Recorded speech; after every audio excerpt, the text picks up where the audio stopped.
What's up, everybody? Welcome into the closing line, the Saturday edition. It's July 28, 2018. I'm your host, the big man on campus here for SBR Sports Picks and SBRForum.com. Today, we're taking a look at the baseball card for Saturday. My co-host, Donnie Rightside, here. Welcome in, Donnie. Yes, getting the links out there right now, as usual, to start the show. It is a Saturday, Jeff. Next Saturday, we're going to be talking about August football, and people out there maybe have some fun, Jeff, seeing if people are betting the NFL preseason, as we know, is a yearly ritual here. But we'll have some fun today on the show, break down the baseball card, anything that comes up in the chat box we'll hit. Nice and lighthearted, Jeff, on a Saturday, just the way we like it. Please hit the like button. Make sure you support the show. Let us know you're out there. Also, Donnie, what'd you end up doing last night? Did you do anything fun? Yeah, relaxed last night. Watched a nice, easy win on the Toronto Blue Jays. You know, it was a rainy day. Just watched a little TV with the wife. And it's calm, cool, and collected Saturday. Friday night. Saturday, probably much of the same, Jeff. And again, I'm an old man. I don't get to go out. I don't have any interesting stories like, ooh, we got bombed at the bar last night, drugged myself home at 3:30. Just don't have those stories anymore, Jeff. I'm an old man. What did I say? I don't either, actually. So, yeah, I don't think any of us have those stories anymore. But, it's Friday night, typical Friday. Mm-hmm. We'll jump into it here over the next little bit here. A lot of baseball to talk about. This is one of the final nights or weekends without football. I mean, unless you're a CFL guy. Also, big UFC card tonight. Starting to get into UFC a little bit, Donnie. Watching it a little bit, betting on it a little bit. It's pretty fun. Big card tonight in Calgary, so that'll be interesting. It's on free TV as well, so they're taking care of the people. Let's get into it and chat about the card here. We'll start it out 901, 902. Quintana against Miles Mikolas. Cubs, Cardinals. Cardinals lay 110 over under 8.5. Mikolas has pitched pretty well, Donnie, throughout his season here. Quintana seemingly pitched better on the road, and he's been very good lately. You look at his last 13 innings, only 2 earned runs. He's 13-6. They're 13-6 when he pitches this year. It's been a pretty even series this year. Where are you going with this one? They're 2 good pitchers right now.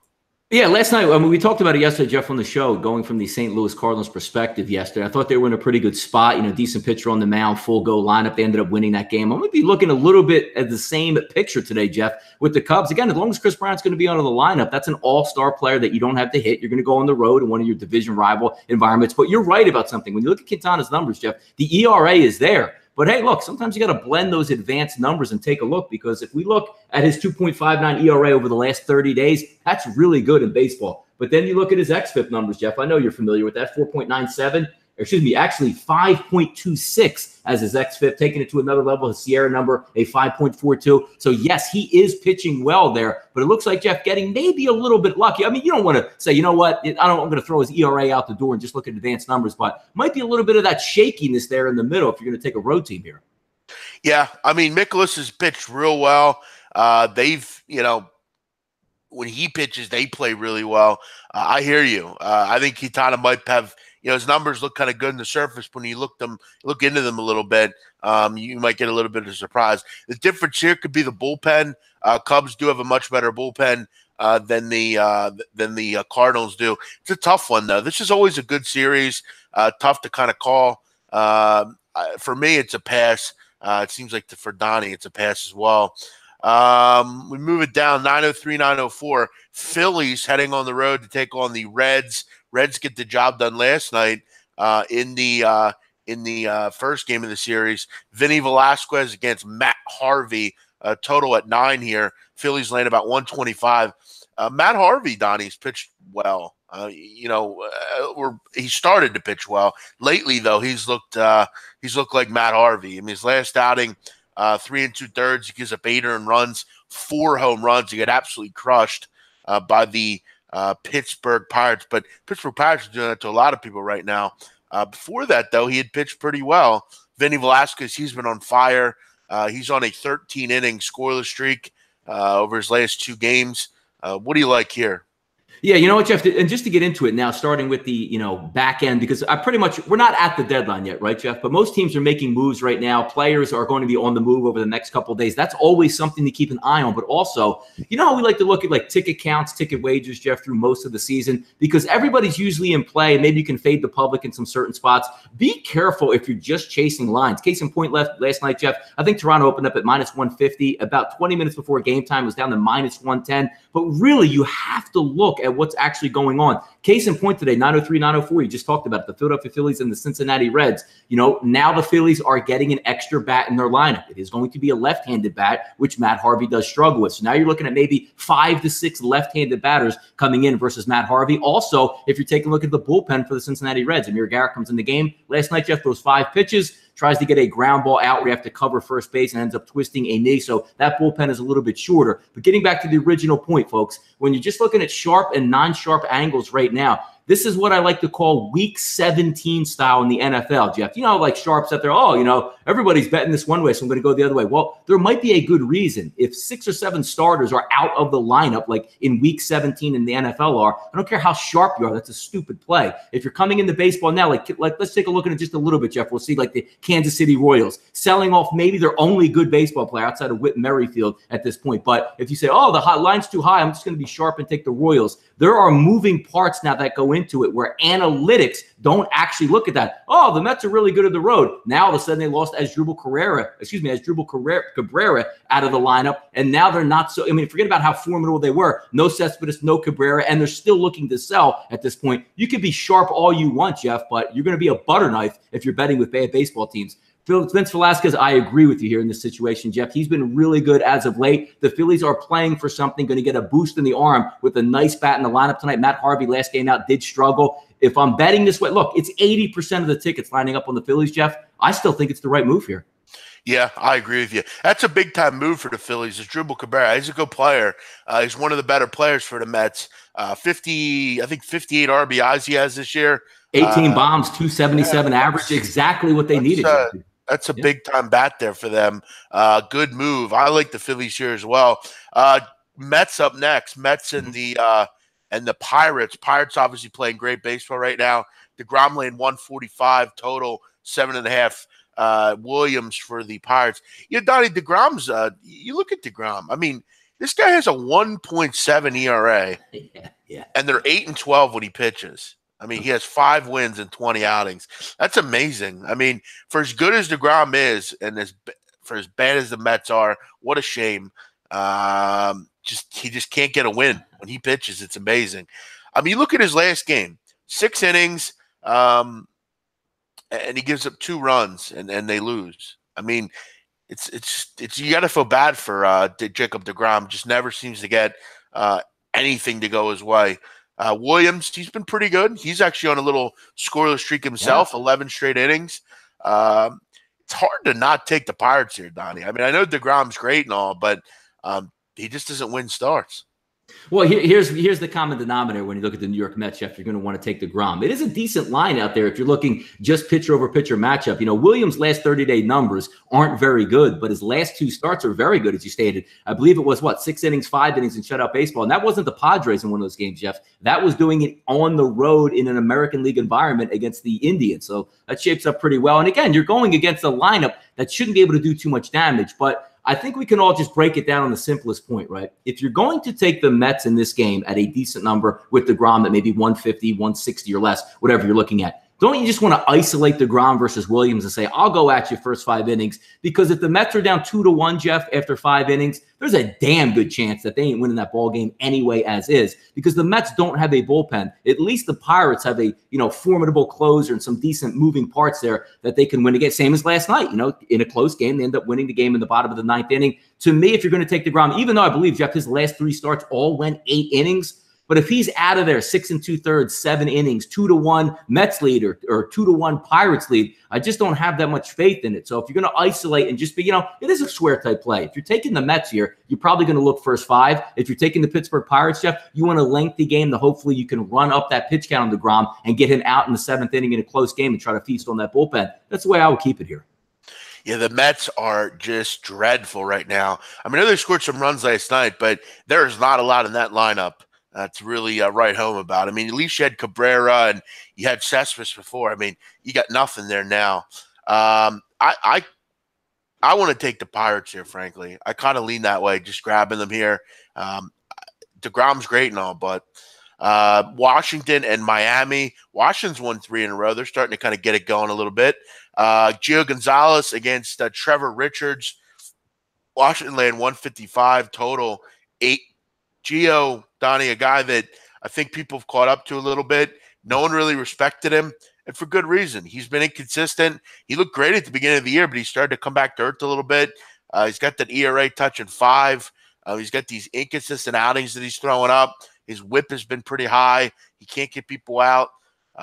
And Richards actually he's pitched pretty well. Do you dare take the Marlins? I mean, it's hard to take them here against Washington. Washington's won 8 of 9 this year against Miami. No, if you're looking at this, but look, Gio Gonzalez does have his spots up there. I actually got him on the last game he was out and ended up losing it. Was very inconsistent out of the break. And I thought the All-Star break, Jeff, for Gio Gonzalez came at the perfect time. Was leaking a little bit of oil. He's going to get about a 10 to 14-day break between, he's not the youngest guy in the world, and he doesn't really work on a hard fastball. So it's more of, timing up there, fooling the batters. And I thought he was in a good spot in the last start versus Milwaukee. But, again, walks, they're going to get you in trouble against a decent hitting team. But now you're going down into a pitcher-friendly environment. Now, the Marlins, as we always like to say, Jeff, the pesky Marlins do have a chance here. But I like the way the offense is coming around for the Washington Nationals. Bullpen lining up today, a rested bullpen after getting Max Scherzer last night for the Washington Nationals. So if you're looking full game, I think the Nationals are a pretty decent play here, as long as Gio Gonzalez doesn't get you in trouble. And again, the Marlins, every once in a while, Jeff, are going to crop up and play really well, or really good baseball at the plate, 1 through 8 in their lineup. Looks like if you look at their projected lineup today, it does seem to be a pretty good one, but I'm going to look at the Nationals here. If that price can stay for me, Jeff, it's 155, 153. If that one can creep somewhere in the 140s, like it opened at 140, 145, I still think the Washington Nationals are the better play. It is a square play, and yes, Gio is leaking a little bit of oil, but I'm going to lean on Washington being the better overall team here if I was going anywhere, Jeff. That Miami bullpen is very poor as well. They could jump on that late also. 909, 910, Braves and Dodgers. Dodgers laying 129, total 9. Alex Wood against Max Fried, battle of lefties here. I got to tell you, Donnie, LA not great against lefties. Wood, it's been okay. I mean, he's very average. Max Fried's actually pitched decent. I might take a little flyer here on the Dodgers or on the Braves. What do you think?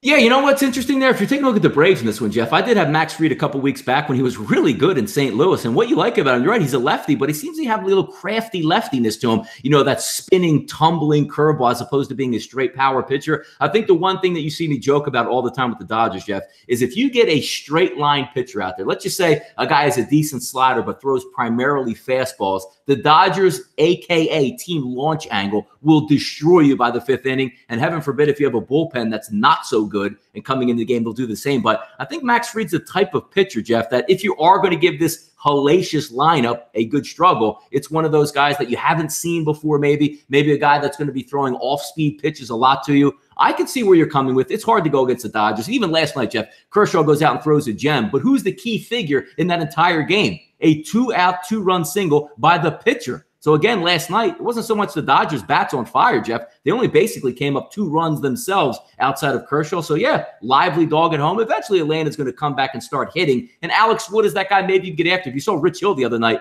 the lefty, boy, was he crafty as hell. So, it sets up well if you're a lefty pitcher versus the Atlanta Braves based on that last game from Hill. But Hill was really good in that one. So I could see you here on that underdog play. Yeah, I kind of like a shot with the Braves here at home. 9-11, 9-12, D-backs heading into San Diego. D-backs around 160, total 7.5. Patrick Korbin against Tyson Ross. Listen, Donnie, San Diego hitting 217 this year against left-handed pitching. I mean, just dreadful stuff. Tyson Ross has been horrible lately. You look at last night even. I mean, San Diego gets a 1-0 lead, doesn't score the rest of the game, and lose 6-1. I feel like a similar outing is coming here. Corbin's been very good. I don't trust Ross. Arizona might be able to jump on him pretty early here. Run line looks decent here. Yeah, no, I agree with you, Jeff. And like, as we get down to the dog days, almost into August here, like we're looking at a lot of square sides, and rightfully so. Like 80% of the tickets are lining up on Arizona. But let's just take it on its face. I mean, again, forget about April, May, June. Let's just go like last 30-day style. You're right with Tyson Ross, Jeff. I mean, let's take a look. Only striking out 13% of his batters, giving up a 2.93 average, an ERA, Jeff, of 9.33. So you say, well, maybe that's a little bit, higher than it should be. But his xFIP is still a 5.3, and his Sierra is a high fives. That is an awful pitching matchup for the San Diego Padres if you're looking to go against a lineup that can hit the way Arizona can. So why don't we just flip it on its side and look at the other side, Jeff? Patrick Korbin, 25% strikeout rate over the last 30 days. And look at his ERA, 2.76. And you say, well, maybe he's getting a little bit lucky, Jeff. xFIP, 2.79. Sierra, 3.19. You got to be square here and look at Arizona, man. Yeah, it's so hard not to. I mean, San Diego's so poor. Donnie, last night I felt really proud. I took the Milwaukee Brewers. Look, Bumgarner, public pitcher. People love him. He was at home. Line dropped to 25 cents. Didn't really make a lot of sense to me. I grabbed Milwaukee. And it got the job done. Today they head back on the road to take on the Giants. Jhoulys Chacin against Johnny Cueto. Johnny Cueto, Donnie, has not looked like Johnny Cueto. I mean, Johnny Cueto's all-star game, high-level pitching is long gone. It's a shame because he was one of my favorite pitchers, but Johnny Cueto is just another guy now. Milwaukee here coming in with their new acquisition, Mike Moustakas. Big move for the Brew Crew. They're playing good baseball. They've won 4 or 5 after kind of limping into the All-Star game, if you will, and right out of it. They're starting to get back on track. They had a big bat. And the San Francisco Giants have lost 5 of 6. You got to kind of go with the hot hand here. Jhoulys Chacin, Donnie, continues to be very good. Yeah, there's a lot to go over when you look at the Milwaukee Brewers because they're loading up for a playoff run, which it's hard. Like middle market, smaller market teams, when you have that window, Jeff, you have to try to open it up and get through that door. Case in point, last night, if you're betting with the Brewers, right, you don't want any piece of that bullpen. So if you're going to isolate matchups that you like, Jeff, versus the Milwaukee Brewers at this point, you look at them first 5. Last night, Madbum was great through 5, Jeff. 1-0. If you took them money line first 5, you won the game. You have to deal with the bullpen. As the game went on, the better bullpen showed up and the victory for the Brewers. Same thing tonight. I mean, it's, when you look at like betting stuff, you don't want to do like, it's not really the smartest thing to say, you know what, I'm just going to fade Chris Sale. You know what, I'm just going to fade Max Scherzer. It's not the greatest thing in the world to do, but I know as well as you do, Jeff, let's just say this game today is 1-1 in the top of the 7th inning. It's a major advantage for the Milwaukee Brewers in that point. If you're going to scratch out runs, especially the way we know the San Francisco Giants are banged up, belts back on the DL. They're a bunch of old men. It seems like they're Longoria, 65 years old. It seems like playing third base. Andrew McCutcheon, who can't score on a single to the outfield from second base with 2 outs anymore. That's an older team. But if a betting philosophy for me, Jeff, I don't want to deal any way, shape, or form in a close game against the Milwaukee Brewers. If I'm betting against the Brewers, Jeff, it's going to be first 5. But if I back the Brewers in a game with a low juice line like this, Chacin was good last time out against the Dodgers. It seems like fits like a glove because as long as the Brewers are close, their bullpen shuts the door. I'll tell you what, it would not surprise me if the Milwaukee Brewers get to the World Series. This is a good team. It's a good team. They get a good bullpen.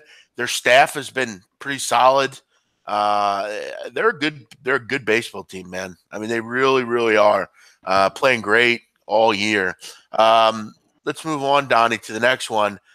Yankees hosting the look at this line. God damn. Yankees minus 491 in this game. Almost 500. Playing almost 1-5 here in a baseball game. A game where, Donnie, only 2 teams play. Anything can happen.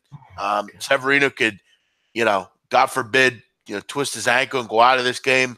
You get, you get Chase and Shreve for 3 or 4 innings. Anything can happen here. And Keller's actually been a pretty decent pitcher.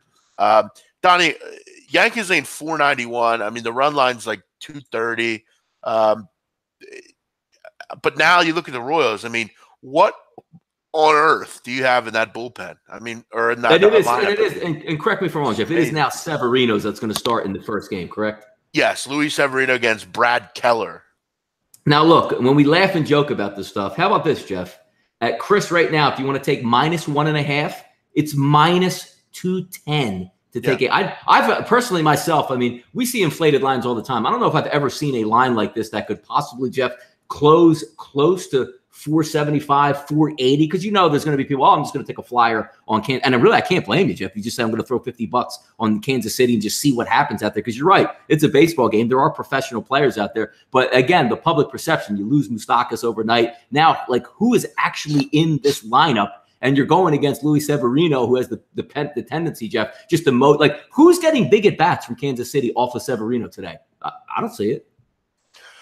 I mean, listen, here's the thing. This is where if you're a big bettor, you're going to look at games like this and you're going to take the Yankees, because the likelihood of the Yankees losing is fairly low. I mean, the Yankees are way better than the Royals. Severino's a star.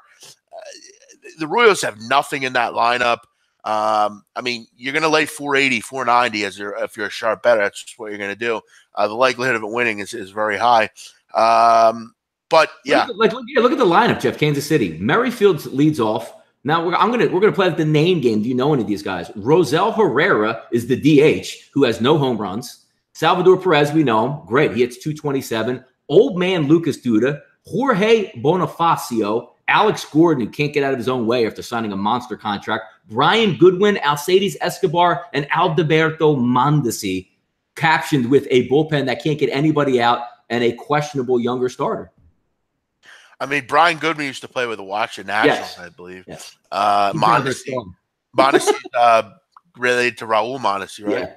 Yeah. He's the one son that didn't get jammed up, isn't he? Yeah.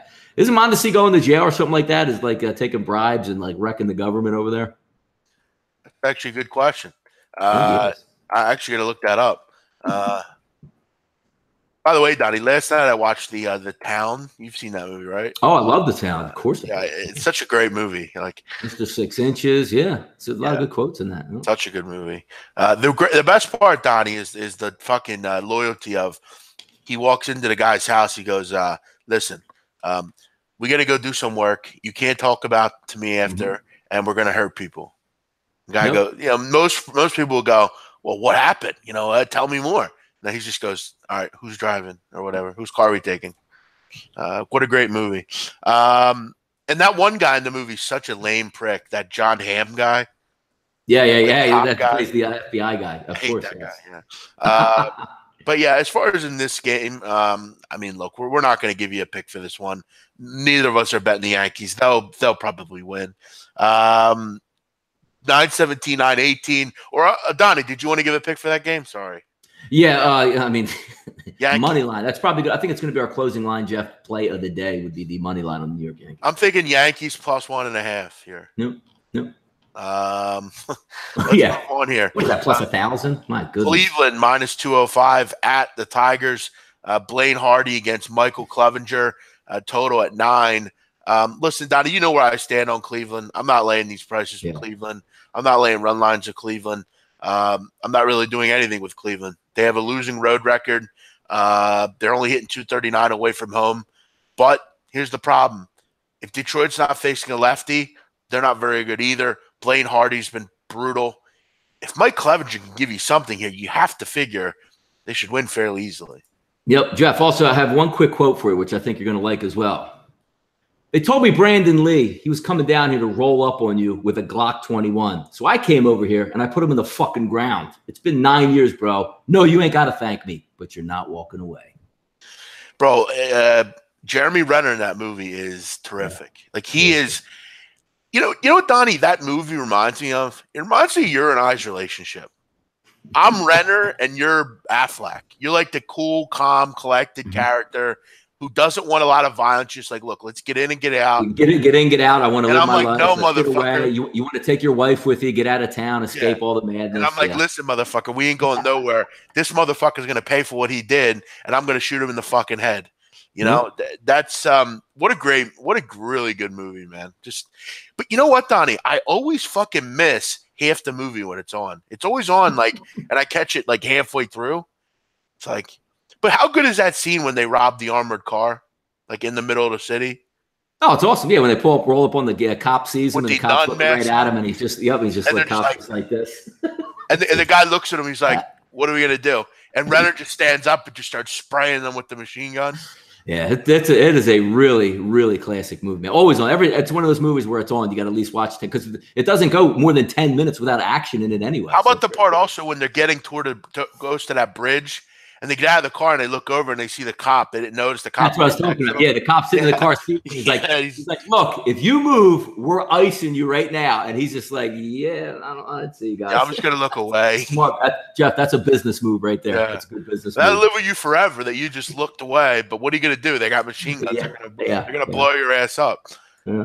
All right, let's move on here. So yeah, I mean, what are we doing here, Donnie? We taking Cleveland? Cleveland. It's funny, Jeff, when you look at the advanced numbers there for Blaine Hardy, I mean, has an ERA of 12. This is the one that always makes me laugh, right? ERA of 12 last 30 days, but an xFIP of 2.26. So you want to talk about some bad luck out there, but can you trust that he's going to come back to the norm of where he should be at this point? I'm not going to trust it. And again, you know me, Jeff, 69% of the wagers, 86% of the money, and that line is minus 190 for a road team. Cleveland, Jeff, you know what? To be honest with you, I'm not sure I actually had a Cleveland Indians wager this year. So I'm probably going to be out. Yeah, I mean, in my opinion, give me Cleveland Street over Cleveland Indians. I like Cleveland Street a whole lot more up in North Philly. Hey, shit, I even like South Cleveland Street. South Philly better than the Cleveland Indians. Bronx Tale, I watched it last night. Yeah, Donnie, listen, I think Bronx Tale is the best movie ever made. I mean that. I think from start to finish, it's terrific. I mean, everything about it is just perfection. Let's move on here. Tampa Bay at Baltimore. Tampa minus 115, total 9. You get Kevin Gausman against Ryan Stanek. And you have to figure, Donnie, Ryan Stanek, we're not going to see him for very long. You look at his last couple outings. 1 inning, 2 innings.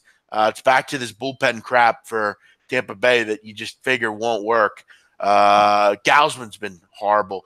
But you have to think, Donnie, this half of bullpen crap probably going to get the job done today because Baltimore, I mean, let's just talk about this for a second. Baltimore is 30-74. Just amazing. Hitting .219 against right-handed pitching. I'm leaning towards Tampa Bay with this bullpen stuff.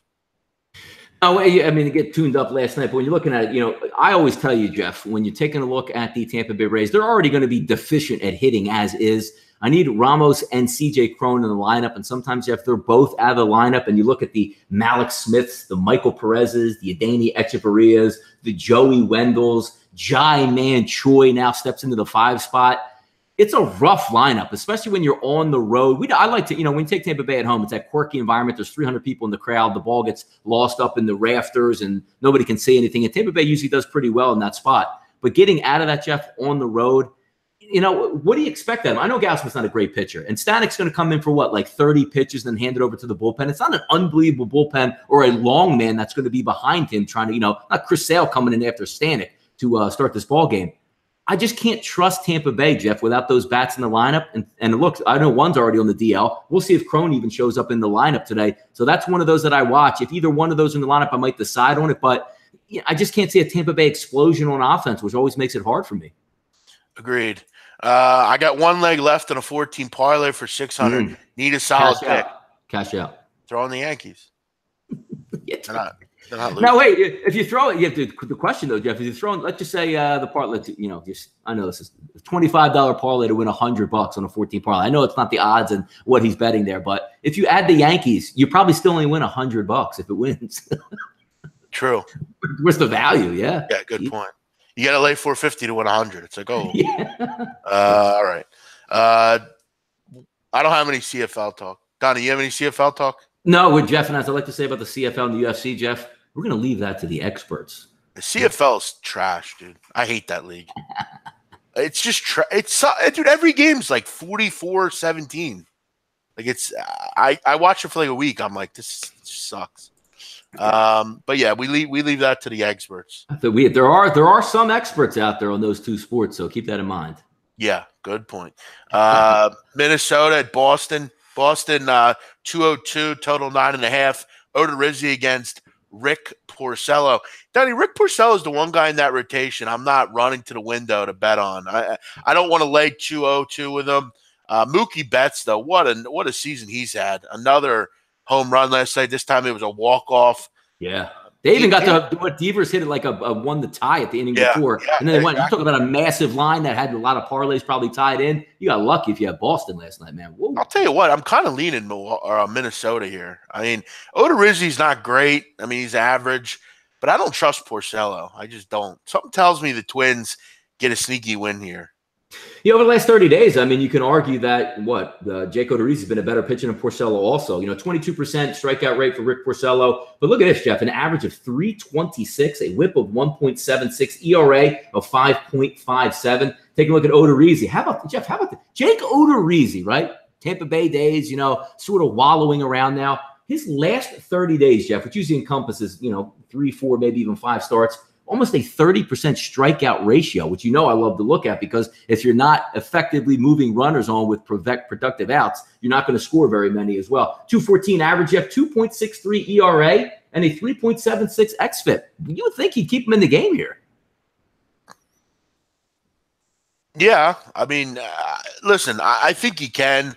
I think this Twins lineup is decent. I mean, they're not terrible. I mean, they're a pretty solid group. I mean, whether it's Escobar got traded, but Big Joe Mauer or Sano or whoever. I mean, it's a pretty good lineup at the end of the day. So I'll take my shot maybe with Minnesota, maybe in a +1.5. But if I'm going to do it, I'm going to just grab the money line here and go big balls. Blue Jays and White Sox. Look at this pitching matchup. John Axford against Luke Giolito. Axford's a favorite here, -130. Totals at 10. And the people are betting John Axford here. The line's moved up considerably. Toronto went nuts last night. I know you had them. Good work. What do you see out of John Axford here, Donnie? Because I don't really see a lot. No, one to two, a couple innings at most. I mean, they're going to pretty much have a bullpen game out there. Stroman was decent last night, but you're going against. Last night was a pretty good time to go against the Chicago White Sox. They had a pathetic pitcher on the mound. They have a bullpen that traded away its best piece from an already bad bullpen. You had a team that played 7 straight games out on the West Coast, flying in to Chicago last night, when you had the Blue Jays coming off a 6-game homestand with a day off to fly in, and were sitting and waiting in Chicago before the Chicago White Sox even landed back on their flight from the game they played yesterday. So everything worked in order. And again, you didn't have to stretch your bullpen out, Jeff, yesterday if you're looking at the Blue Jays and, they're going to have some guys down. They came off a complete day of rest. Stroman gave them a good effort, and they threw a tomato can out there in the late innings just to get them through the game with an easy winner. Coming back and look at this, a lot of the same things, Jeff. Giolito's an awful pitcher. So that's what you're going to go up against, with some hot bats coming in from last night for the Toronto Blue Jays. The White Sox aren't playing for anything. Neither are the Toronto Blue Jays. But at this point, it's hard for me. Like, if I'm just saying you had to take a bet on the game, I probably would still be leaning towards the Toronto Blue Jays. But I'm one to like the factor in of what I'm going to get. I don't know how long this pitcher's going to go. I'm not the biggest fan of a bullpen the entire way. But if you're asking me if I'm going to take that awful White Sox team with a trash can pitcher, I'm not doing it. So it'll be Toronto or nothing for me here. Yeah, I can't bet on John Axford. Just can't do it. Texas and Houston. Houston laying a big number here, 360, total at 8. You got Justin Verlander. So all you Justin Verlander people, just wanted to update you here, all you fade people. Justin Verlander, 22 starts, 2.19 ERA. Donnie, keep in mind, Justin Verlander, his whip this year, not over last week, not over the last 3 weeks, over the course of this year, Justin Verlander's whip, 0.85. But hey, let's keep fading him, right? That's what all these people in the chats will tell you. Keep fading Verlander. He goes up today against Ariel Jurado. Jurado, 4.7 innings, so 4 2/3. Gave up 4 earned runs against the White Sox back in May. He had 1 start and it wasn't a good one. Now he faces quite possibly the best lineup in baseball, but best lineup in baseball is not hitting right now. Only hitting 194 about over the last week, but this could be a nice little medicine to start hitting, Donnie. Is this one of those 8-1 Houston wins?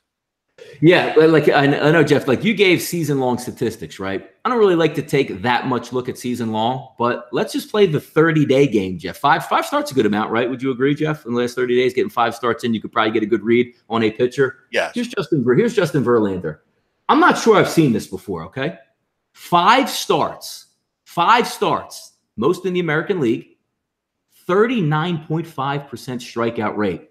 Almost every other batter the last 5 games that comes up doesn't even put the ball in play against Justin Verlander. Let's move it down the list. His whip is a 1, so really not getting many guys on base. ERA 3.60, a little bit high, you would say, but a Sierra, Jeff, of 1.94. That factors in all the, defensive metrics out there, a little bit of luck involved as the ball on the ground or in the air. Leads baseball with that FIP there, which is amazing. Crazy, man. Yeah, he's terrific. I mean, I don't know what else to say about JV. All I could say is stop fading Justin Verlander. Save yourself some motherfucking money and stop doing it.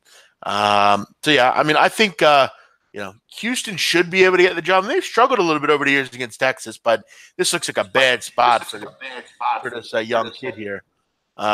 Seattle at the Angels. Seattle fought back last night, Donnie. Thought they had at least the lead. I don't know if you saw this, but D. Gordon, it was 3-3 in the 9th inning. D. Gordon steals home and figure they take the 4-3 lead. Not so fast. He was out. They go to the bottom of the 10th, and I think Cole Calhoun hit a walk-off. Today you got Beria against Felix Hernandez. Felix starting to lose all that gas, Donnie. Where do you go from here in this one? Yeah, I mean, I've broken this one down. I would wait to see what some of the lineups come out to be, but I'm not a big fan of backing, King Felix outside of his home, monster-ass ballpark. Now, I know it's not really a hitter's ballpark down in Anaheim at this point, but if I'm looking at just both of these sides and the number, and you want to, it's 50-50 ticket split at this point. You know what, to be honest, Jeff, I'm probably still leaning towards the Los Angeles Angels with Anaheim in this one, just because I don't trust. I mean, how long is King Felix going to go? 5, maybe 6 innings. He's going to give up 3 or 4 runs on the road.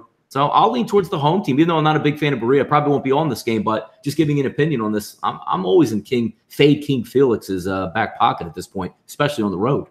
Angels playing some good bases right now. They're hitting the ball, looking pretty good, at least from the plate. And you're right, Felix has struggled. Both these pitchers have struggled a little bit, though. Yeah, they have. Maybe a little overaction here. Oakland, vaunted Oakland at Colorado. Colorado 128. Total is at 12. You got Antonio Senzatella against Blake Anderson, or Brett Anderson, I'm sorry. I mean, Donnie, the whole world's betting Oakland now. I think there was bet game today already. Why Senzatella laying 130 here? Yeah, I don't know. I mean, you came in the last night in Oakland. I mean, they did have a lot of chances to score runs last night. You would figure the dam would burst at some point, but they end up losing the game 3-1. Nice low-scoring battle. Now you come back today, and again, if you're looking at like betting games at Coors, or whether you like the Rockies or not, I used to dabble maybe a little total here and there at Coors because technically you can get some lift-off scores that end up 9-8 on most nights, but I just don't have a feel for Coors. You have guys that aren't used to pitching there, coming in on the road, American League team.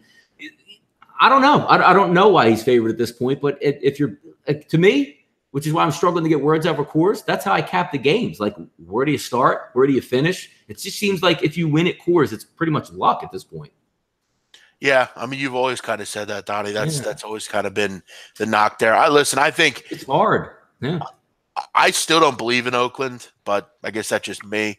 I don't think they're better than Seattle, and I don't think they're better than Houston. But we'll see. They're playing great baseball, and you got to give them respect. I'm not betting Senzatella here, but you're right. It is a bit of a toss-up. I think they should be able to get it done. I think a lot of people, though, are taking Oakland at this point. I think a lot of that's a lot. Final game here, Donnie. We're not going to probably get into much here. Another big number for the Yankees. CC Sabathia. Listen, I'll tell you this: if the Yankees win the first one, I'm going to take a shot with KC in the second one.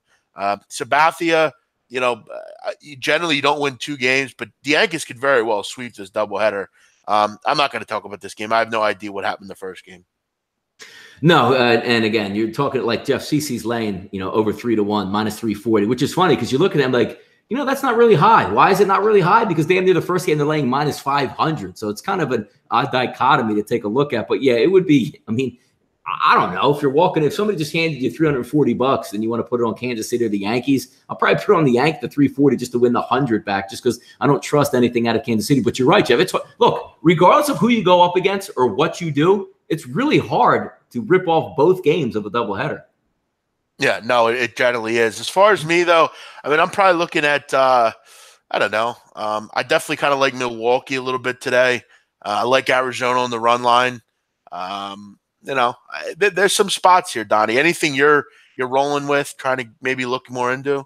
Interesting one, Sarah, Jeff. Not a lot of afternoon action. I mean, you have a 4:00 game, a 6:40 game. You have the 1:00 Yankees game, and then that's it for the afternoon. So it's going to be a lot coming from the later days. I have 3 games that I have circled here. And again, you know me, Jeff. I like to wait to see if the lineups come out because I'm not going to be the one left holding the bag without like Mike Trout in the lineup if I'm going to lean towards the Angels at that point. But I'm looking at 9:03, 9:04, that Velasquez-Harvey game. I know it's square, but I'm looking towards the Phillies in this one. I think they could put a lot of left-handed batters against Matt Harvey. The bullpen for the Phillies is much better than the Reds, and I think that lineup can get some runs off of Matt Harvey. And again, Velasquez is a good pitcher to have because he does have strikeout ability. If you're looking for the Phillies and what the Phillies really struggle with, Jeff, I think you can agree, is a guy with a devastating breaking ball because they'll swing and miss and give knuckle-headed ass at bats left and right. But Matt Harvey's more of a slider fastball guy and not an overpowering fastball at times because if you can get his fastball, Jeff, 92, 93, 94 on one of those nights in a hitter's ballpark, I think the Phillies might be able to do a little bit of damage. I'm actually looking at 9:05, 9:06 as well, trying to figure out a way maybe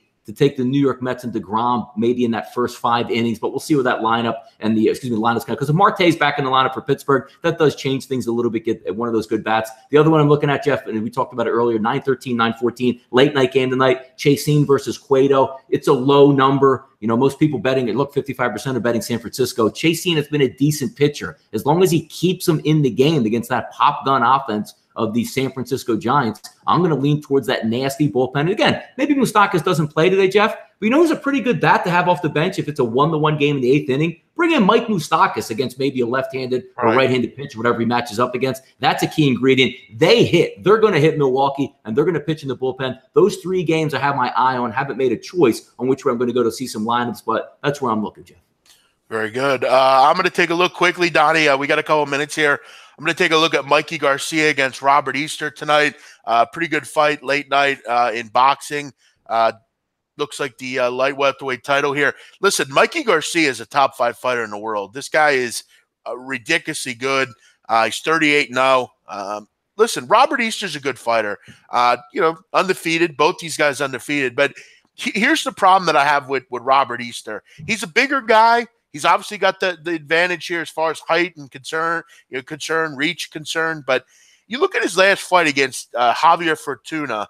It was a split decision. He got the job done. But listen, if not for a point deduction from Fortuna, it's probably a draw. I mean, Robert Easter didn't fight well in that fight.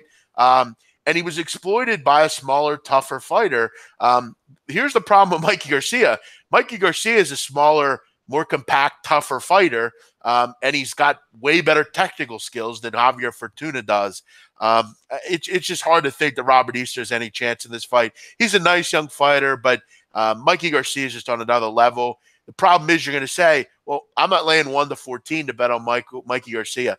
I think he has what it takes to knock out Robert Easter, maybe 10th round, 11th round. You may be playing with a little fire here, but I think he can get the job done. Maybe a TKO in the 10th round, 11th round. It might be late, but I might take a shot here with Mikey Garcia by knockout or DQ or TKO. I think it's got a decent value at even money. I can get that right now at even money. Might take a shot here with Mikey Garcia by TKO, KO, or DQ.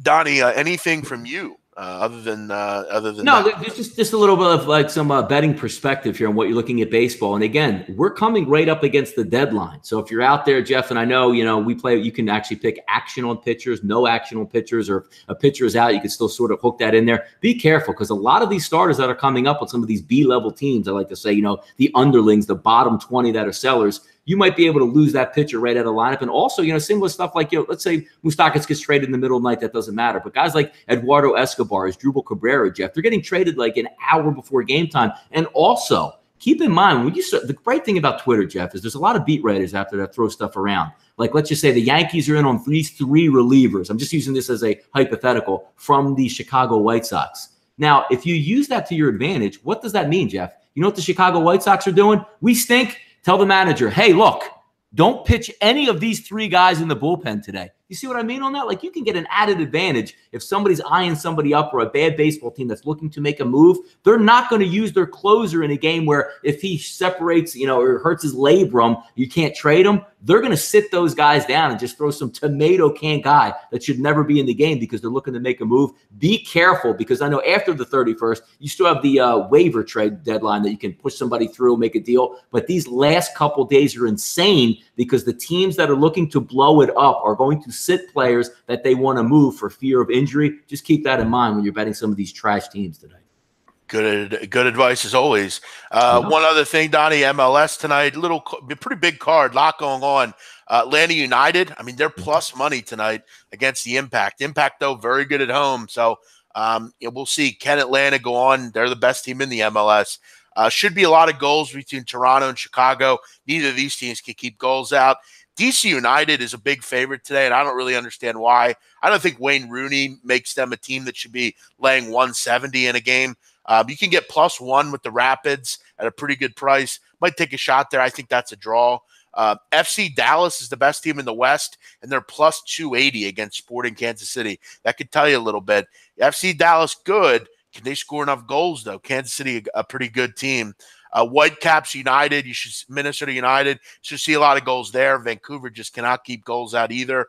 Earthquakes can't score goals. Real Salt Lake at a big plus money price might be worth the look there. Dynamo as well. They're another good team getting a big price. A lot of interesting games here in MLS tonight. Starting to feel MLS a little bit. Donnie, other than that, we'll look to wrap up the show. Hope everyone enjoys the weekend and has some fun. You're getting towards the final last couple weeks of the summer holiday. You got another 3 weeks or so until August is kind of past us a little bit. We get IFBC coming up at the end of August, and then it's football for the next few months. Then you got basketball, and we do it all over again, Donnie. I'm sure you're looking forward to it. Yeah, no, fun stuff coming up. I mean, I always take my daughter to one of the 2 Eagles games in the preseason at her home. This year I'll be taking her to the Steelers game. She gets a kick out of it, looks forward to it. Raise them young, Jeff, raise them right to be the Eagles fans. Next Wednesday, me and my pop's going to travel over to the NovaCare. They do it up first class. When they invite you to the training camp complex over there at NovaCare, or the practice fields, it's nice. I mean, they give you breakfast. They give you lunch after it. You stand on the sidelines, literally, dudes running into you. They give you a little buffer, like 2 or 3 yards off of the sideline, but Wentz is right there in front of you. You get to go see the Super Bowl champs. So, I mean, football season is here. Juices will start flowing. College teams will start getting into camp shortly. You'll see the preseason games on TV. So we're almost ready to flip that switch. And when you flip that switch, Jeff, around mid-August, it runs right through the Super Bowl in February, and you'll be in mid-season already in college basketball. It's a lot of fun, and we like to say thanks to the channels there for sticking with us over the summer, because the content that's the hardest to do for us, and Jeff will agree, is usually during baseball season because it's slow or it's hot weather, people on vacation. All you're really talking about is baseball. It's nice to have the World Cup to try to buffer some of that stuff, but you really kick it in, and the channels go up a notch here at sportsbookreview.com once football season kicks in. Much more viewership. So thanks for sticking with us over a boring summer, but we're going to heat up pretty quick, Jeff. Yep, I agree. Everyone have a great weekend. Thanks for checking us out. He's Donnie Wrightside. I'm the big man on campus. We'll see you Monday here on SBR Sports 6, 10 o'clock a.m. Make sure you join us for that. Have a great weekend. Bye-bye.